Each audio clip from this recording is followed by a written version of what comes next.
तमिलनाडु के तिरुचिरापल्ली से शारजाह के लिए उड़ान भरने वाले एक एयर इंडियन एक्सप्रेस के विमान में टेक ऑफ के तुरंत बाद तकनीकी समस्या आ गई। पायलटों ने तिरुचिरापल्ली हवाई अड्डे पर सफलतापूर्वक आपातकालीन लैंडिंग कर ली है, जिसमें कि आपको बताते चले ताजा जानकारी के अनुसार समस्या विमान के हाइड्रोलिक सिस्टम में उत्पन्न हुई थी। हवाई अड्डा निदेशक गोपाल कृष्णन ने इस पर जानकारी देते हुए बताया कि त्रिची से शारजाह जाने वाले एयर इंडिया की उड़ान में तकनीकी समस्या का सामना करना पड़ा और जिसमें त्रिची हवाई अड्डे पर उतरने से पहले ईंधन कम करने के लिए हवाई क्षेत्र में चक्कर लगाना पड़ रहा है। और जिसमें कि आपको यह भी बताते चले, उन्होंने यह भी जानकारी दी है कि यह सुनिश्चित करने के लिए कि कोई बड़ी दुर्घटना न हो, हवाई अड्डे पर 20 से अधिक एम्बुलेंस और फायर ट्रेनर्स को भी तैनात किया गया था। टेक ऑफ की लैंडिंग गियर में हाइड्रोलिक प्रॉब्लम आई, उसके कारण उनको मतलब पायलट के सामने प्रॉब्लम आ जाती है। लेकिन खुशी की बात यह है कि प्लेन सेफ्टी लैंड किया। नंबर 1, ये सेफ्टी एलिमेंट होता है लोगों को पैसेंजर्स के बारे में, लेकिन जो लोग इंडस्ट्री में काम करते हैं वो जानते हैं कि पायलट्स को सिम्युलेटर पर हर इवेंचुअलिटी को डील करने की ट्रेनिंग दी जाती है।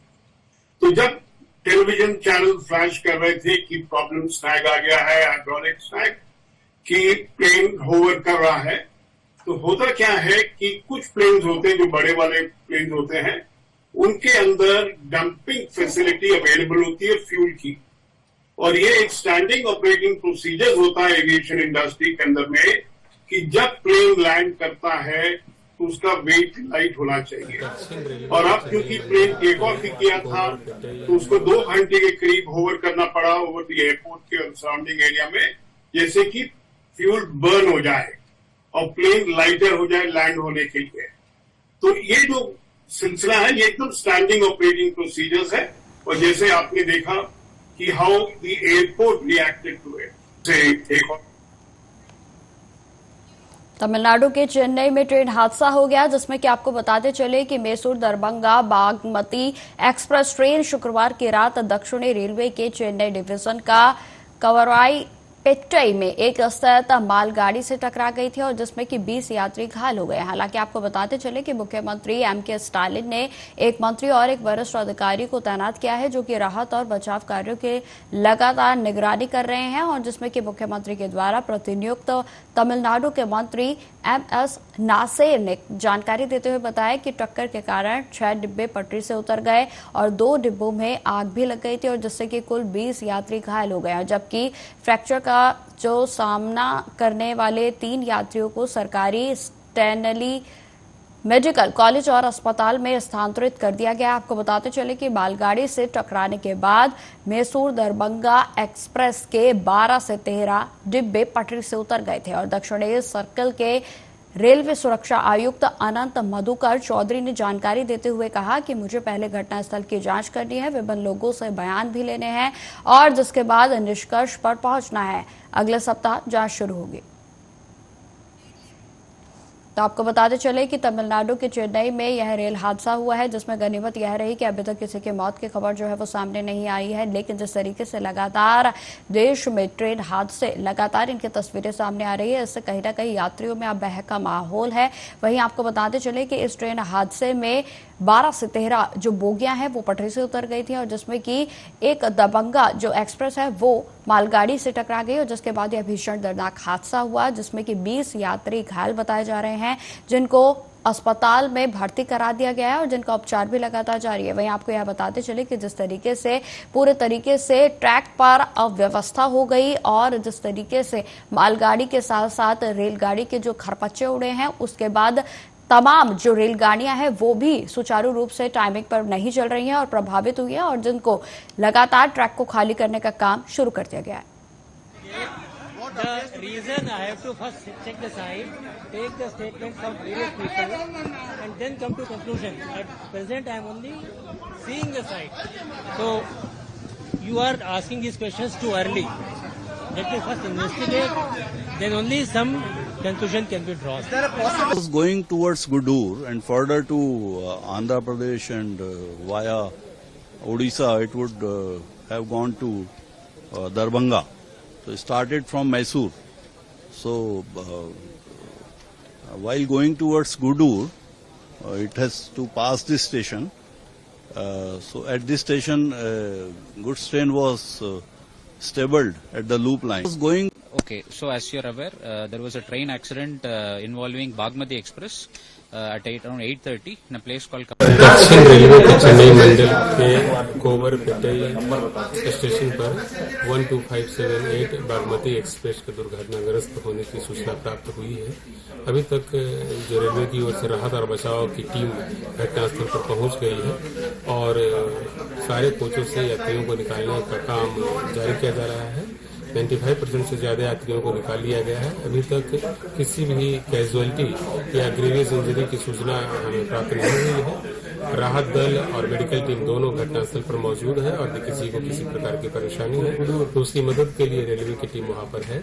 घटनास्थल पर जाने के लिए जीएम सदर्न रेलवे और डीआरएम सदर्न चेन्नई मंडल दोनों रवाना हो चुके हैं। बाकी जो यात्री हैं उनको उनके गंतव्य स्थल पर ले जाने के लिए चेन्नई स्टेशन से आवश्यक व्यवस्था रेलवे द्वारा की जा रही है। इस दुर्घटना में जो ट्रेन इन्वॉल्व है उसके चालक दल के सदस्य यानी कि क्रू और गार्ड दोनों अभी सुरक्षित हैं।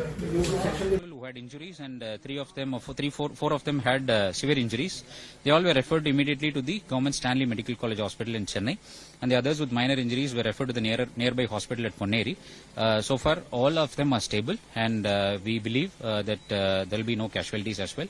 But then they've been given the best medical care. Right now, we are ensuring the well-being of the passengers who have been rescued from here. Immediately cooked food have been arranged on the orders of the Honorable Chief Minister. People have been provided with water, immediate biscuit and other refreshments, and cooked food is getting cooked. We have arranged accommodation for people nearby, the nearby marriage halls, which is close to 5 minutes from here. People are being stationed here. People who are willing to travel to Chennai, we have arranged transportation for them through the State Transport Corporation buses and other buses. So hopefully this situation has been in control, and we believe everybody is safe. Thank you. Thank you. Who had injuries, and four of them had severe injuries. Maharashtra के पुणे में दुष्कर्म के बाद आपको बताते चले कि police ने पिछले सप्ताह पुणे शहर के बाहरी इलाके में 21 वर्षीय महिला के साथ कथित दुष्कर्म के मामले में 3 आरोपियों में से एक को गिरफ्तार कर लिया है। अधिकारियों ने शुक्रवार को यह जानकारी दी और जिसमें कि आपको बताते चले कि एक अधिकारी ने आगे जानकारी देते हुए बताया कि गिरफ्तार किए गए 28 वर्षीय आरोपी और उसके फरार साथियों का आपराधिक रिकॉर्ड भी रहा है। मामले में पुणे पुलिस ने 3 आरोपियों में से एक को गिरफ्तार कर लिया है। तो वहीं पुणे सीपी अमितेश कुमार ने इस पर जानकारी देते हुए यह भी बताया कि यह एक बहुत ही संवेदनशील, सनसनीखेज और गंभीर अपराध था और इसे जल्द से जल्द पता लगाना हमारी जिम्मेदारी थी कि आखिर किस तरीके से इसको अंजाम दिया गया। हमें ऐसा करना पड़ा क्योंकि यह एक ब्लाइंड केस था, किसी का कोई सीसीटीवी फुटेज नहीं था और उस क्षेत्र में या उस परिसर में कोई मोबाइल कनेक्टिविटी भी नहीं थी, उस परिसर में कोई रोशनी नहीं थी और उस क्षेत्र में बस्ती भी नहीं थी। हमारी कई सीमाएं थी, लेकिन हमारी क्राइम ब्रांच और जोन 5 के ने बहुत ही मेहनत और उसका विस्तार से जो अब आगे से कार्रवाई जो है वो लगातार जारी है, जिसमें कि आपको बताते चले कि मामले में अब तक 1 आरोपी को गिरफ्तार किया जा चुका है और वहीं 2 आरोपियों की तलाश लगातार पुलिस के द्वारा जारी है। डेफिनेटली बहुत ही सेंसिटिव, बहुत ही सेंसेशनल, बहुत ही ग्रेव ये ऑफेंस था और इसको जल्दी से जल्दी डिटेक्ट करना ये हमारे लिए एक हमारे पे जवाबदारी थी, हमको ये करना था। वहां पे चूंकि ये ब्लाइंड केस था, किसी प्रकार का कोई सीसीटीवी फुटेजेस उस एरिया में या उस परिसर में नहीं होने की वजह से, वहां पे मोबाइल कनेक्टिविटी नहीं होने की वजह से, वहां पे उस परिसर में लाइटिंग नहीं होने की वजह से, उस एरिया में कोई भी इनहैबिशन नहीं होने की वजह से हमारे पे बहुत सारे लिमिटेशंस थे। लेकिन हमारी क्राइम ब्रांच और जोन 5 की पुलिस यंत्रणा ने बहुत ही मेहनत से उस एरिया को कंसेंट्रिक सर्कल्स में एक्सपैंड करते हुए सीसीटीवी फुटेजेस की बहुत ही इलैबोरेट छाननी उन्होंने हमारे पुलिस पथकों ने की है। जिसके वजह से हमको कुछ फुटेजेस प्राप्त हुए और उस फुटेजेस से कुछ संशयित के नाम आइडेंटिफाई हुए, जिसके बाद आज अर्ली मॉर्निंग ऑपरेशन में एक आरोपी को पिकअप किया गया और उसके बाद पूरी घटनाक्रम का दुजोरा का वो डिटेल उसके इंट्रोगेशन में पता चला और जिसके बाद सभी पूरी जो तीनों जो आरोपी हैं उनके नाम समझ में आए और अभी तपास बहुत युद्ध पातळी पे शुरू है। हमें विश्वास है कि हम जल्दी से जल्दी बाकी 2 आरोपियों को अरेस्ट कर पाएंगे। ये आरोपियों की डिटेल्स हम आपको बाद में जरूर देंगे। अभी तपास बहुत ही प्राथमिक स्टेज पे है। एक आरोपी हमारे कस्टडी में है, लेकिन 2 और आरोपी को हमें अरेस्ट करना है, इसलिए हम उसके बारे में डेफिनेटली बहुत। तो आपको बताते चले कि जिस तरीके से लगातार पुलिस के द्वारा जांच जारी है, उसमें अब सीसीटीवी फुटेज भी जो है सामने आ गया है। हालांकि आपको बताते चले कि गोपनीयता के चलते यह सब जो भी सबूत हैं वो पिछले हफ्ते कलेक्ट किए गए थे, लेकिन अब पुलिस ने इसको थोड़ा सा उजागर किया है। लेकिन अभी भी आपको बताते चले कि सीक्रेट पॉलिसीज के चलते अभी भी पूरे तरीके से जानकारी जो है वो सामने नहीं आई है, जिसमें कि आपको बताते चले कि मामले में क्योंकि जांच अभी भी जारी है और कहीं ना कहीं ये पूरे तरीके से पुलिस की से बताया गया कि ब्लाइंड केस था और जिसकी गुत्थी को सुलझाने के लिए तमाम तरीके के जो हथकंडे हैं वो अपनाने पड़े और जिसमें कई प्लानिंग्स के चलते अब जो है इनमें से 3 आरोपियों में से एक आरोपी को गिरफ्तार कर लिया गया है। हालांकि 2 आरोपियों की तलाश अभी भी लगातार जारी है और जिसमें कि आपको बताते चले कि पुणे में यह जो मामला था, दुष्कर्म की जो वारदात थी, वो उस जगह पर की गई थी जहां पर ना तो किसी तरीके के डिवाइस की कनेक्टिविटी थी, ना ही कोई रोशनी थी और ना ही तमाम तरीके की जो तकनीकी अगर बात की जाए तो वो सब थी। और जिसके बाद आपको बताते चले तभी से पुलिस के द्वारा लगातार इसमें जांच जारी थी और जिसमें पिछले सप्ताह ही पुलिस के द्वारा 3 आरोपियों में से एक को गिरफ्तार कर लिया गया था और जिसमें जो बाकी 2 हैं उनकी भी तलाश लगातार पुलिस के द्वारा जारी है।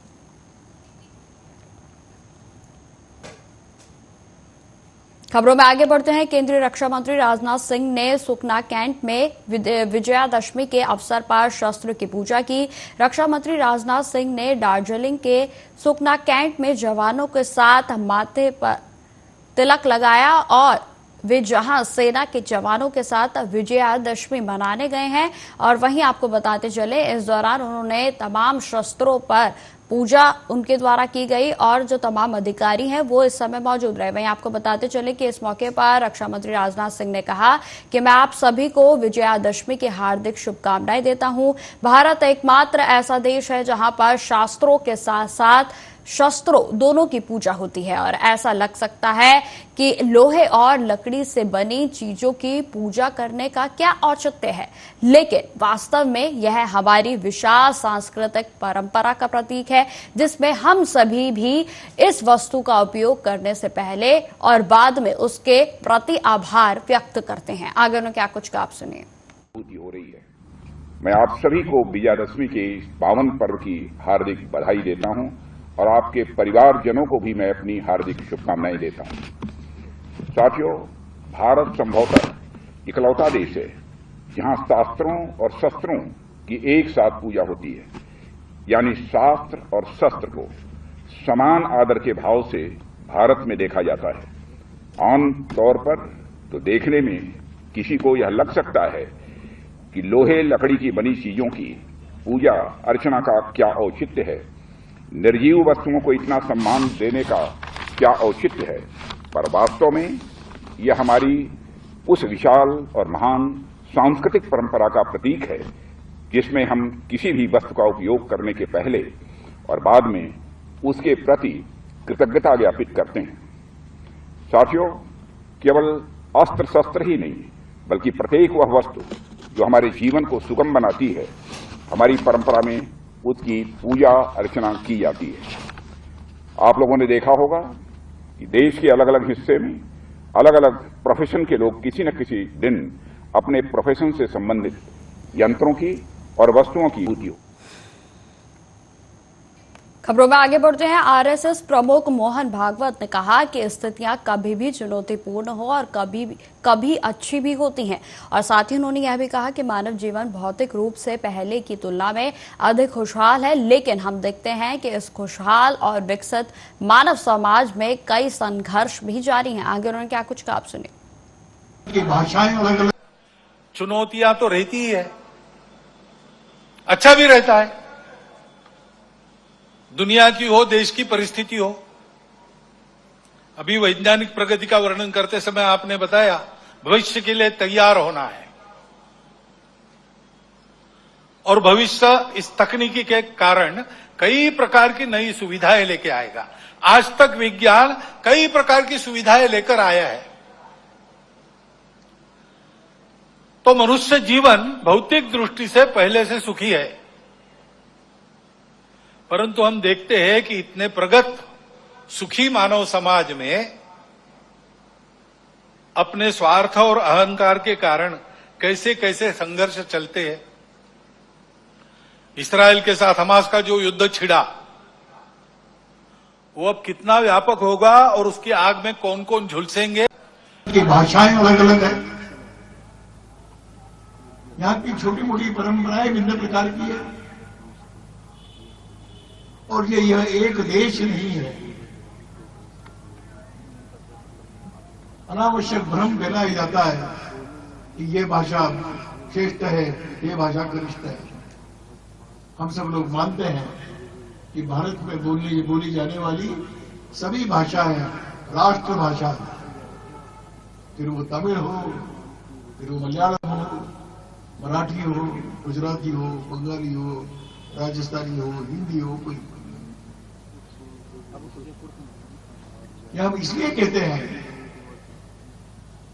इन सारी भाषाओं के माध्यम से जो विचार रखा गया वो एक है। जो चिंतन रखा गया, भाषाएं अलग होगी, चिंतन हम सबका एक है।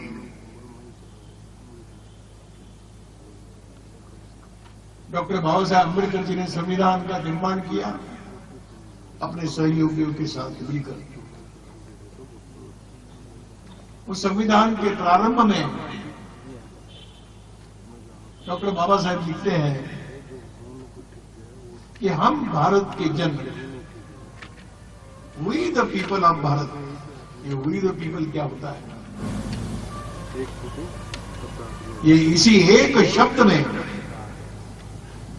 कश्मीर से लेकर कन्याकुमारी तक, पश्चिम से लेकर पूर्व तक फैला हुआ ये विशाल देश एक है।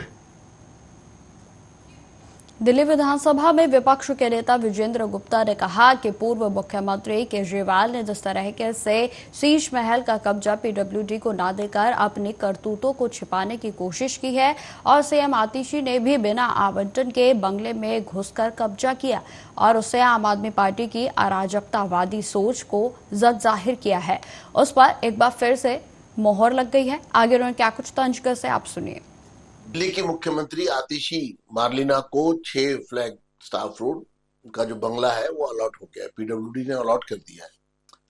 हमारा कहना है कि अगर पीडब्ल्यूडी को अरविंद केजरीवाल जी विधिवत रूप से उसको पोजीशन दे देते, चाबी सरेंडर कर देते, तो शायद कई दिन पहले ये बंगला आतिशी को अलॉट हो जाता। लेकिन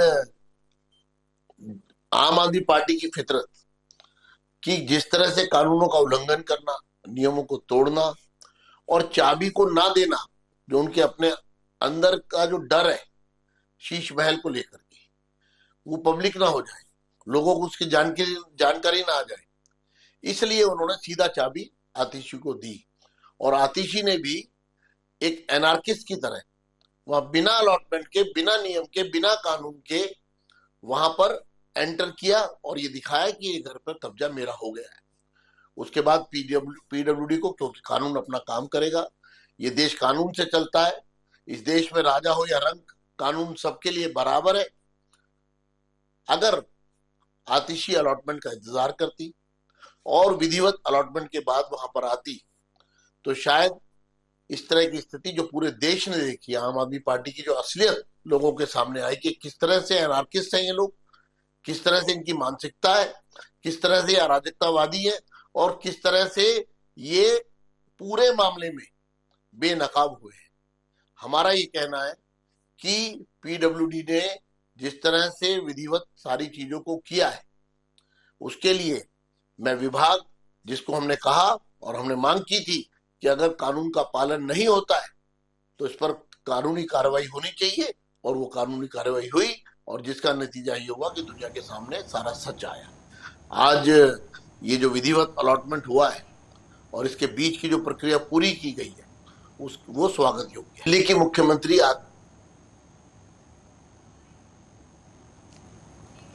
तो फिलहाल इस बुलेटिन में इतना ही। देश दुनिया की तमाम खबरों की जानकारी के लिए बने रहे हमारे साथ। नमस्कार।